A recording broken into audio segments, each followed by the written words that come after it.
We're pleased to welcome back to the show our first three-time guest, Kristina Freed from the Institute for Justice and Democracy in Haiti, to further discuss some of what's going on. But first, I want to thank you for joining us again today.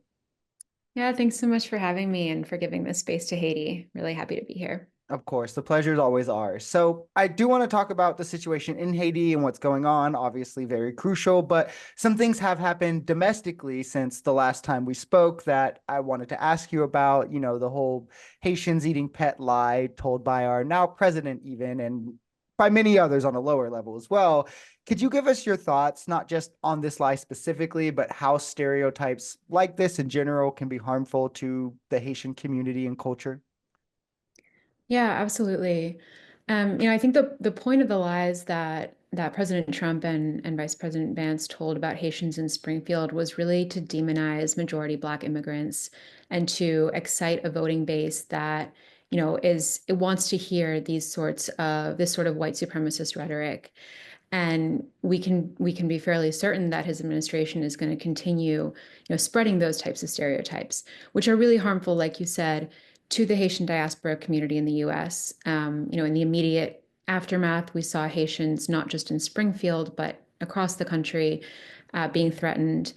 And it also feeds into the government's general anti-immigrant and particularly anti-Black immigrant policies. That's been a core part of President Trump's agenda, both in the campaign and now in his first few days.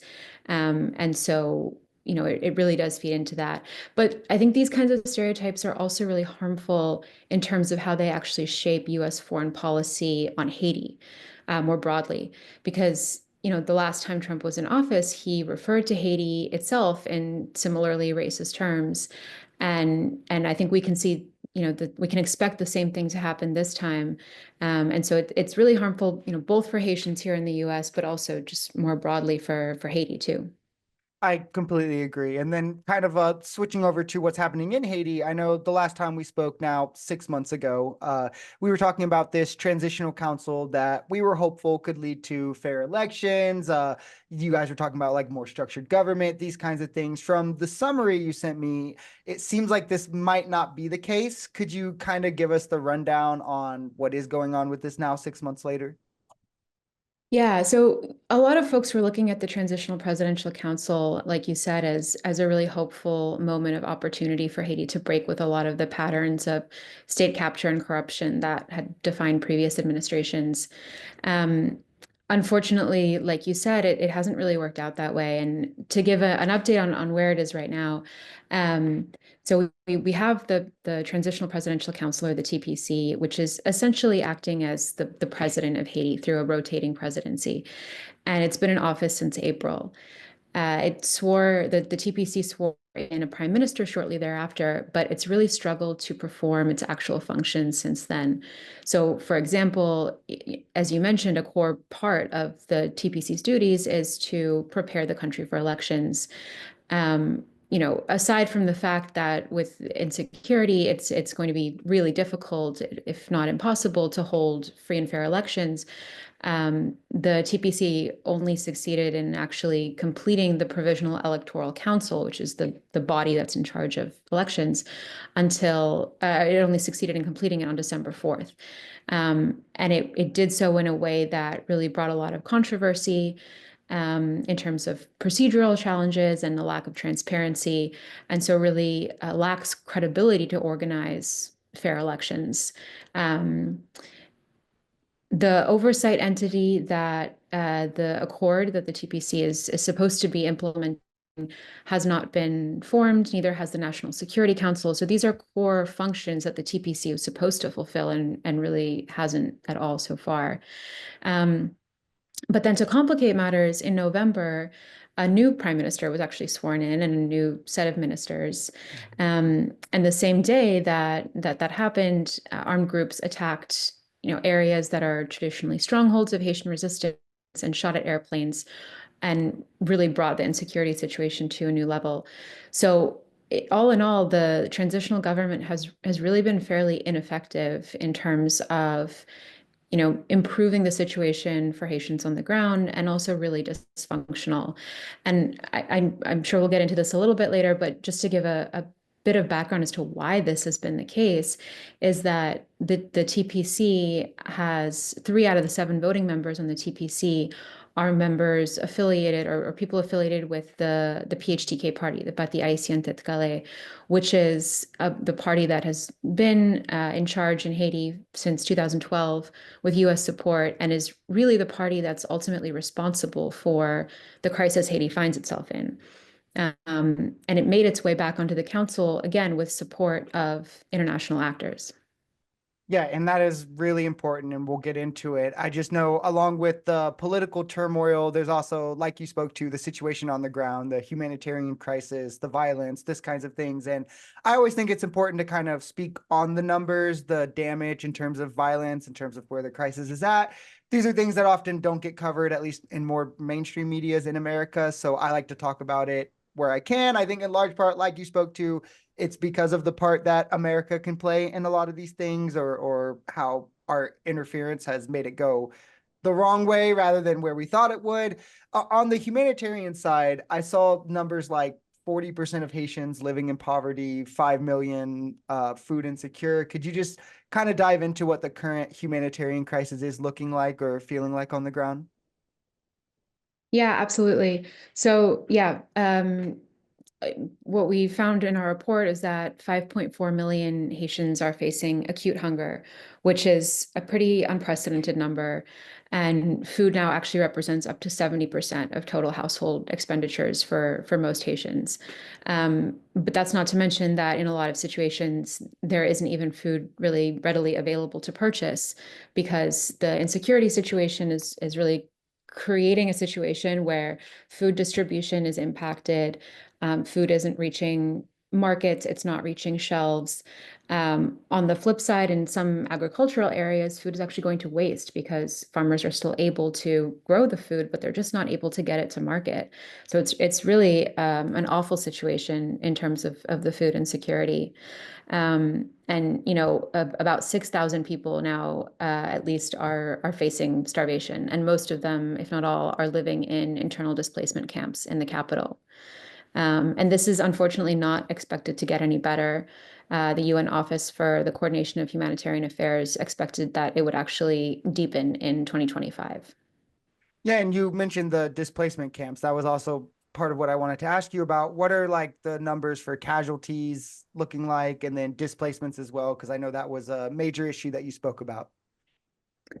Yeah, and I'm really glad you asked because actually, in the report that we put out in December, the number of people displaced was around a little over 700,000. And now, just over a month later, it's now over 1 million. So not only is the displacement a huge issue, but it's also just getting exponentially worse, every month, basically. Um, even in our report when we were publishing it, that was already, I think the displacement had increased about threefold since right before the previous report we had published in June. So it's really a horrible situation, and the conditions in displacement camps are deplorable. Um, in displacement camps in Port-au-Prince, in the capital, folks that are displaced lack access to adequate food, adequate water, clean water, medical care, and women and girls in particular are at huge risk of sexual and gender-based violence. And in other areas of the country that are hosting displaced persons, it's a huge strain on resources. And because Haiti is over centralized and everything kind of goes through Port-au-Prince, all of Haiti is really suffering because of the situation in the capital, and that includes these communities that are hosting displaced persons. And you asked about casualties. Mhm. Also, we have some updated numbers now that last year over 5,300 people were killed, including as in the course of several large-scale massacres that killed around 100 people each. So it's a really difficult situation. And contributing to all of this is that because of the absence of the state, self-defense, quote unquote, self-defense groups led by civilians are multiplying. And some of them are genuinely acting in self-defense because they don't have anyone else to protect them. But there's also a lot of reporting that others have turned to criminal activities or are taking on more of a role similar to the armed groups, and a lot of time acting in concert with police. So it's a really fractured security. The state's security apparatus is really fractured, and it's contributing to the violence that's all around. I am curious. I want to talk about, how U.S. policy has played a role in this and things, but just to the numbers you spoke about with casualties and displacements and even food insecurity and those things, last year, was that substantial? Was there like an increase in like a year over year basis? Was this like disproportionately large as according to what like we normally see? Like what was kind of the difference just in terms of like how the situation is happening now? Well, like I said, with the displacement, that's been an exponential increase for the last 2 years, I would say, and a steady increase. It is an increase in terms of casualties year over year, not as stark as displacement. I believe in 2023, it was approximately 4,000 casualties. Um, so it is an increase, but not as exponential as the displacement. Yeah. So what role has U.S. policy played in enabling, exacerbating this as we see it also, like we spoke to, getting worse? Like, I know one thing you mentioned was guns getting in the region. You could talk about that, but then also just through interference and kind of destabilization. Like, what is the role that America's played in this crisis? Yeah, absolutely. I mean, in terms of the destabilization that U.S. has perpetrated in Haiti, what's going on right now, it's really a continued devolution of Haiti that has causes going back to 200 years ago. And I won't go that far back, but the more proximate causes are, like I said, that since 2012, the U.S. has propped up this political party, the Parti Haïtien Tétkalé, or the PHTK party, and this party has systematically dismantled Haiti's accountability structures and democratic structures, and stolen its resources. And engaged in really widespread corruption and collusion with armed groups as well. Um, and because of the support, it's been able to stay in power. And so now we have a situation where the armed group leaders, because the state is absent in many areas, and also because they have historically and today enjoyed connections with a lot of the political and business elites, they're able to commit these huge massacres. They're able to, take control of entire neighborhoods, and there's really complete impunity for it. Whatever Haiti's justice sector is virtually non-functional, like I said, as a result of that systematic dismantling. And as long as there's impunity, no one there can be no accountability for these armed group members, for corrupt officials. And we'll continue this cycle of violence. So that's a really proximate cause. And like I said, with the TPC, the U.S. withdrew its support for the previous de facto Prime Minister Ariel Henry in March, essentially because it was forced to. But it has, together with other international actors, it's made sure that these same PHTK affiliated actors are able to stay in power. And that's really been a huge impediment to resolving the governance crisis that Haiti is facing, and therefore also, the insecurity and humanitarian crises. Um, and then, like you said, weapons trafficking is a huge cause of just the actual violence that we're seeing. Um, Haiti's armed groups are getting more powerful weapons every day. And they're also, partially because of that, they're able to also um, be more strategic in their movements.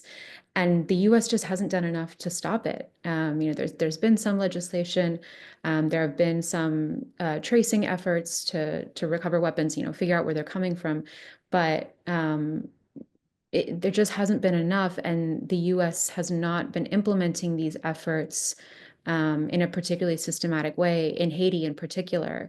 And so we're in a situation where the armed groups are able to get really powerful weapons, and the Haitian police just is not able to compete with that, especially because the police force itself is shrinking and horribly underfunded and under-resourced. And I also wanted to zoom out from where we are just now, or right now, I guess I should say, because as the conversation became back more in the mainstream about Haiti in the US, albeit for all the wrong reasons, like we spoke about with Trump sharing the lies and such, one of the things I think, or the stereotypes that people would speak to was kind of like, oh, it's these problems are innate to Haitians and Haitian culture, which, and I know this is kind of bringing back a question I've asked you before. I think I asked you this in our first interview, but without, I guess, getting too in depth, we don't have to be here 2, 3 hours, but could you go through the history of how Haiti has never really gotten a fair shake or like a chance at like a long period of stabilization? And I know that even reaches more than just America. I know like France comes into play, others come into play, but could you kind of like walk us through how these problems aren't just obviously innate to Haitian culture? It's part of long-term destabilization and things in the region.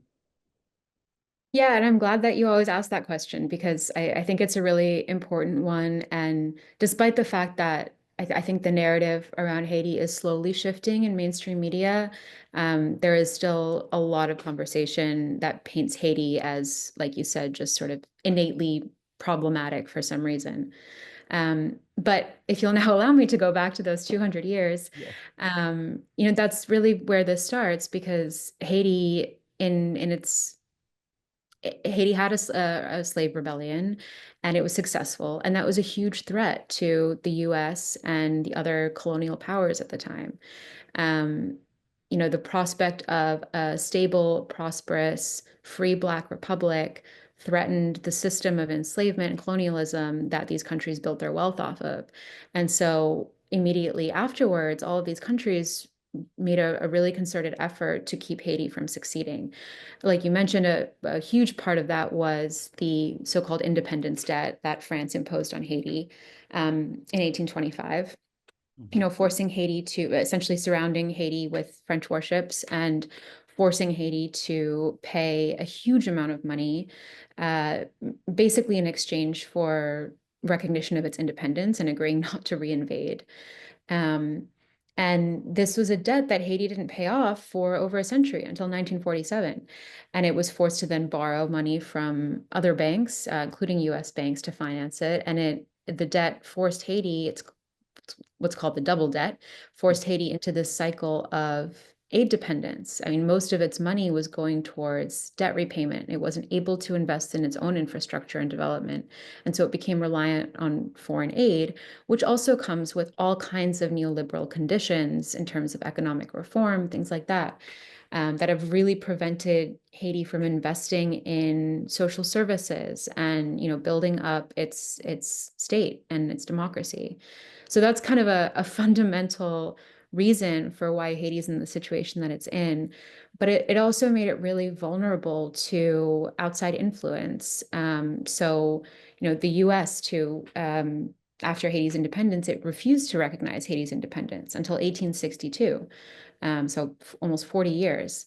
Um, and this had huge diplomatic consequences for Haiti in terms of how it was able to, uh, engage in the market, have relations with other states. Um, and then in 1915, the US invaded and occupied Haiti for almost 20 years, stealing its gold reserves, instituting a system of forced labor that was really very similar to slavery, um, and essentially forcing Haiti's constitution to change so that it would be more favorable towards US interests. So all of these sort of historical factors are the underlying reason for Haiti's challenges. And then more recently too, we have the Haiti actually successfully did reclaim its democracy in 1994, and President Aristide was elected by a landslide. And when he demanded reparations for the independence debt, the U.S. and others organized a coup to depose him. And then, from then we had a UN intervention that was in Haiti for um, 15 years, and brought cholera. UN peacekeepers committed widespread sexual exploitation and abuse against Haitian women and children. Um, and so all of this, and then in the background of this, we have the US propping up the PHTK and all these undemocratic actors. So it's really been a long history of Haiti being punished for the audacity to be the world's first Black republic and to play a leading role in the abolition movement. How dare they want freedom and ask for reparations? Just way too much, right? But on the theme of questions I've asked you before, I'm going to end with the same question I think I've ended both of our other interviews with. And that's kind of looking forward. I think at least it works as a good timeline. However grim the situation may look, to see, what changes and what you think might change in terms of looking forward, what needs to happen. What are the steps you think that needs to be taken, or at least focused on first, to get, or not taken even, I guess, as far as U.S. interference is concerned, but to give Haiti the best chance at freedom, democracy, just all the different things it definitely deserves? Well, the US government needs to stop propping up the PHTK party and other undemocratic actors in Haiti as a first point. You know, like I said, Haiti has succeeded in reclaiming its democracy before, and it could certainly do so again. But as long as these political actors who don't really have their own base in Haiti are propped up by the U.S., it's not able to do that. So that's a first point that's really important. The U.S. needs to do more to stop weapons trafficking. We have our own huge gun problems in the U.S., and now we're exporting them to Haiti too. And there's a lot more that the U.S. could be doing. So that's an easy thing for it to take up, or one would think it is. Uh, and then the U.S. needs to stop deporting Haitians too. It's been deporting Haitians despite attacks on the airport in Port-au-Prince, and the suspension of flights. U.S. Embassy evacuated staff over the fall.